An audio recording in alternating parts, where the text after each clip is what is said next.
Online, I've noticed a lot of discussion recently about the merits of knowing all the notes on the fretboard. There's a lot of commentators that would consistently chime in that it's not necessary.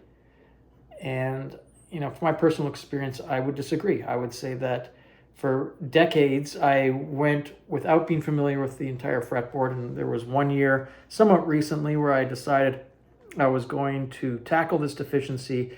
And I've made, major strides in that area. And it has made playing guitar a lot more fun, a lot more fluid, and a lot more fun. It opens up the creativity, not the opposite, okay? And if you've been playing for guitar for any amount of time and you don't know all the notes on the fretboard, or you don't think that you know all the notes on the fretboard, I would say that you probably know more than 50% of the notes on the fretboard. And I say this because if you've been playing guitar for any amount of time, you probably are familiar with bar chords that look like this. This is a G major bar chord. And this is a C major bar chord. You probably know how to make these. So this is a bar chord that's rooted off the 6th string. In order to utilize this, you'd have to know the notes on the 6th string. You'd have to know that it's a C, B minor, an A minor, and a G. And you know that's an F, and you know that's an E. Okay? And likewise, rooting off the 5th string, you know this is a C. And you definitely know that's an A minor, and a D minor, and an F, and a G. Okay? So if you know all the notes on the 6th string, then you know all the notes on the 1st string. And like I've just suggested, you probably know all the notes on the 5th string. That's 3 out of 6 strings. That's 50% of the board. And you probably know more than that because you probably know that this is an E without any effort. And you probably know this is an A without any effort. And it's because those are very common positions for the minor pentatonic scale, which is massively popular in rock, in guitar music. So you know that's an A, okay?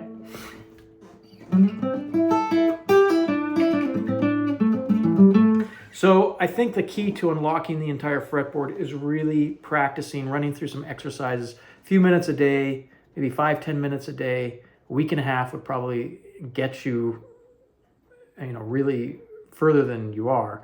And that would be just forming triads, both major and minor, but rooting off the 4th string.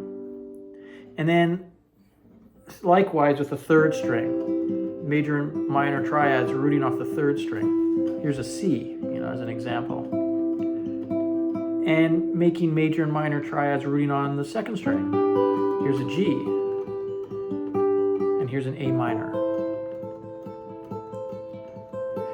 Now, I think if you simply ran an exercise where you made these triads and you understood what you were doing, and you called them out as you did them, A minor, G major, F major, C, that you'd start to familiarize. Your eye would go to the fret and know what it was, okay? B minor, A minor, G, F, E minor, C. Okay? So a triad is the basis of a chord, whether it's major or minor. And a major triad consists of the root, in this case G, that's my 3rd finger on the 5th fret of the 4th string. That's the root, okay? You need the 3rd, which is my middle finger on the 4th fret of the 3rd string. That's your B, the 3rd. That's the major 3rd. We call it the 3rd or the major 3rd. And then you need the 5th, okay, which is D in the case of the G triad. D is the 5th. It's here, and it's also here. Okay? That's basically this G chord, okay? You got your root, your 5th, your root, your 3rd, your 5th, and your root. So you got 3 roots, 2 5ths, and a 3rd. G chord like this, you got your root, you got your 3rd, and you got your open D, which is your 5th, and then you got your open G string, which is G, that's the root again, and you got your open B, right, that's the 3rd again, and then you got the G. And this shape also works as doing this because it's substituting a third for a fifth. Gives it a slightly different sound.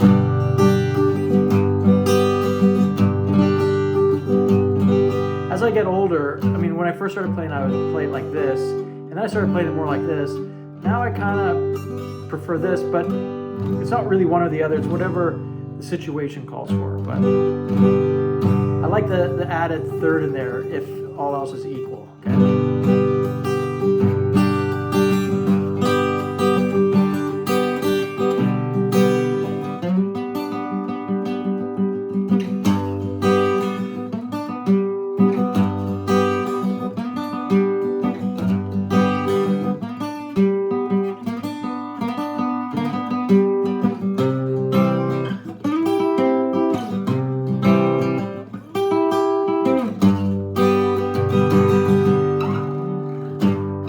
Okay, so here you go. Rooting off the fourth string, you got your G, F, C.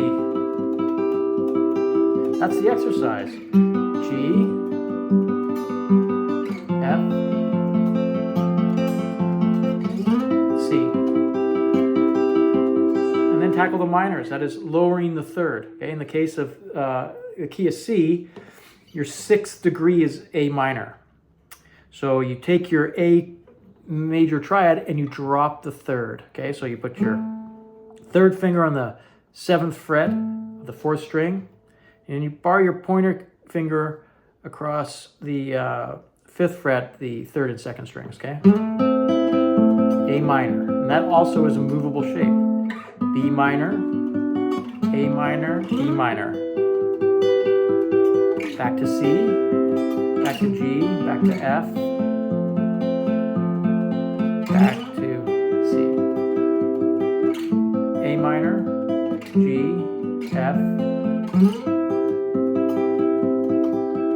Okay, and if you want to get advanced, you also want to understand how to make a diminished triad, and that is by flatting the third so that it has a minor quality to it, and also flatting the fifth. So in the case of B, if you started with your major triad like this, like I've shown you, the movable form, and you drop the third so that you're barring that, and then you also drop the fifth. So drop the third, drop the fifth, and you have a B diminished.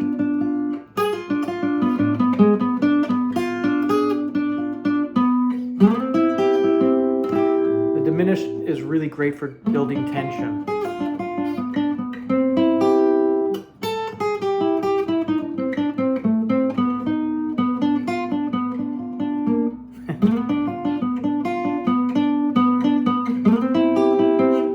Try that again.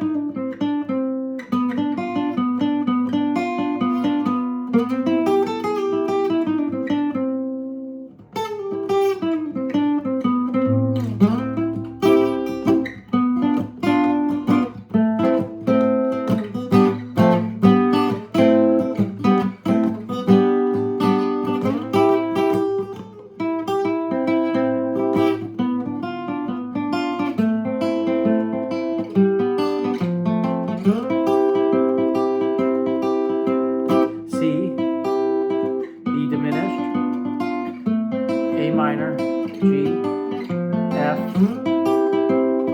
Okay, and if you want to get good at making those difficult shapes like the B diminished, just sit in front of the TV and transition from B diminished to C major. Just practice it. Slow it down though. Sorry, I'm going too fast. Just like,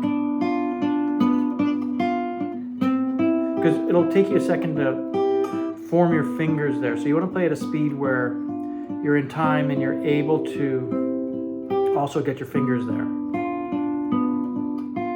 And it comes. Just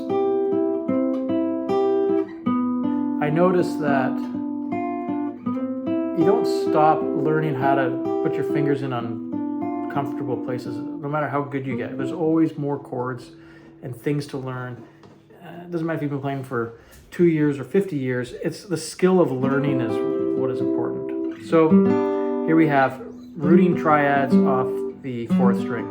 Let's move on to the 3rd string. which is basically a fragment of this bar chord. Third string, you got your root, you got your third, and you got your fifth. Okay, in the case of C, you got a C, you got an E, and you got a G. That is a C major triad. Same as this. You can hear how it sounds the same.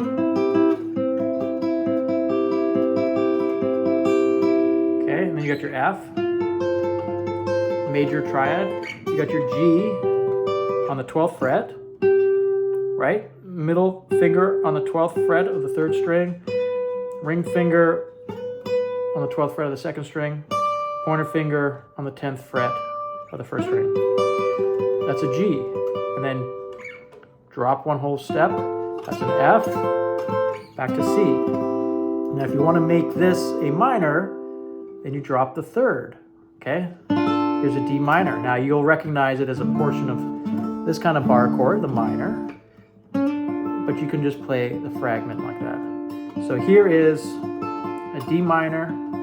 Here's an E minor.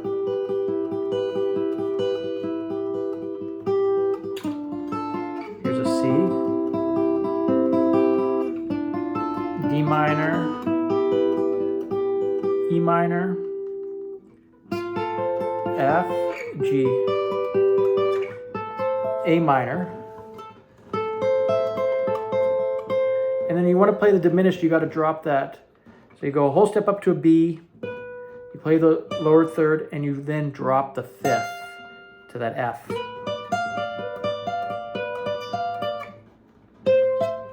That's a C.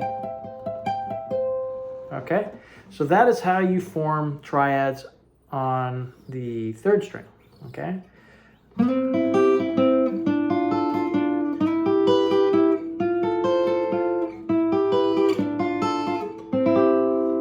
Practice that and call them out. C, D minor, E minor, F, G, and then randomly D minor, E, C, F, G, C, D minor, E minor, C. I think what is really effective too is that if you have a song that uses a G, then you can throw in those triads once in a while to add some color.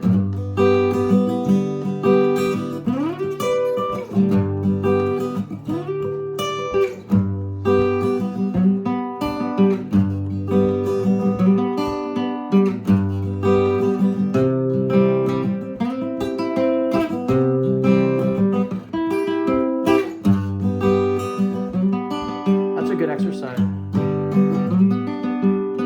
Maybe you want to incorporate what we talk about next as well, creating triads off the second string. So where is the C on the second string? Well, it's right here or here.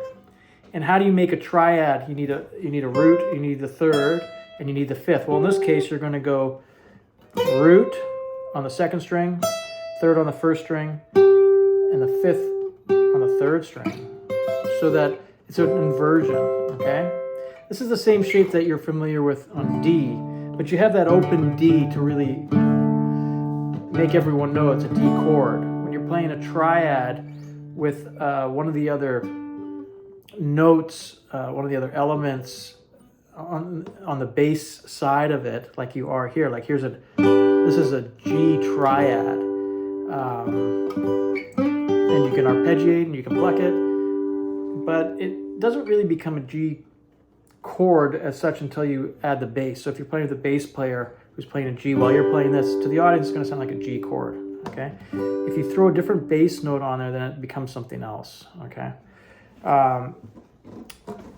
So the shape is this pie shape that you're familiar with D, and then if you want to make it minor, you lower the third. Now the third is on the first string, so that's how you get this D minor shape. Now this is a movable shape as long as you're just playing the top three strings. So here's a D minor, here's an E minor, here's an F major, G major, A minor, and then the B is the diminished one, so you know that you got to lower the third, and you also got to lower the fifth. So it's like this. So my pointer finger is on the 10th fret of the 3rd string. My 3rd finger is on the 12th fret of the 2nd string. And my middle finger is on the 10th fret of the 1st string. There's your diminished. There's the C triad. Okay.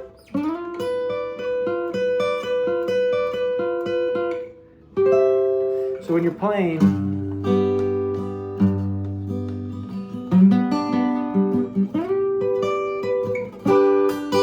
you can do that as an exercise.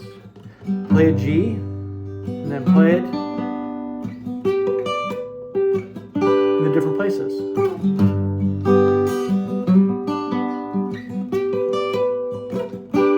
Really get familiar with it, just repetition. C.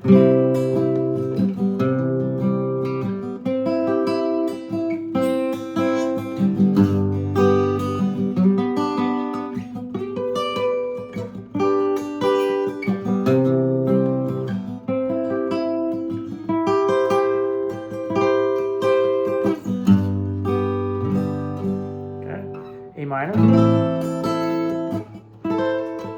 Here's your A minor, rooted off the 2nd string. G, F, E minor,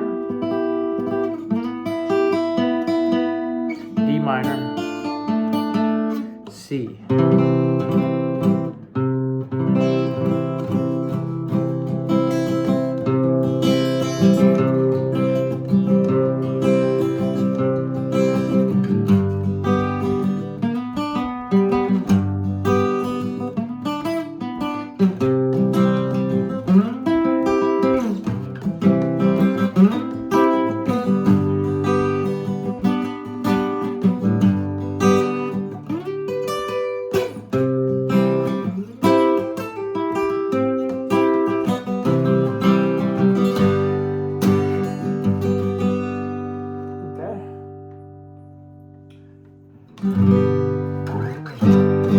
I think that's it. I mean, you can see how that could be really useful.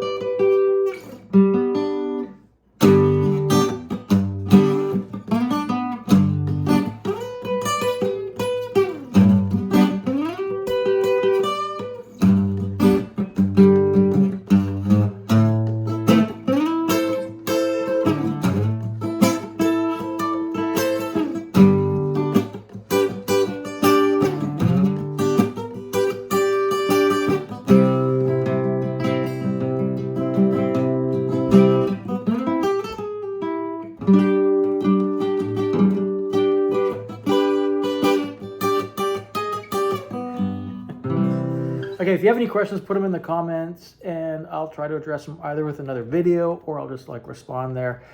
I'm a student learning this stuff as well, and these are some of the things that I've been practicing and I'm just sharing them,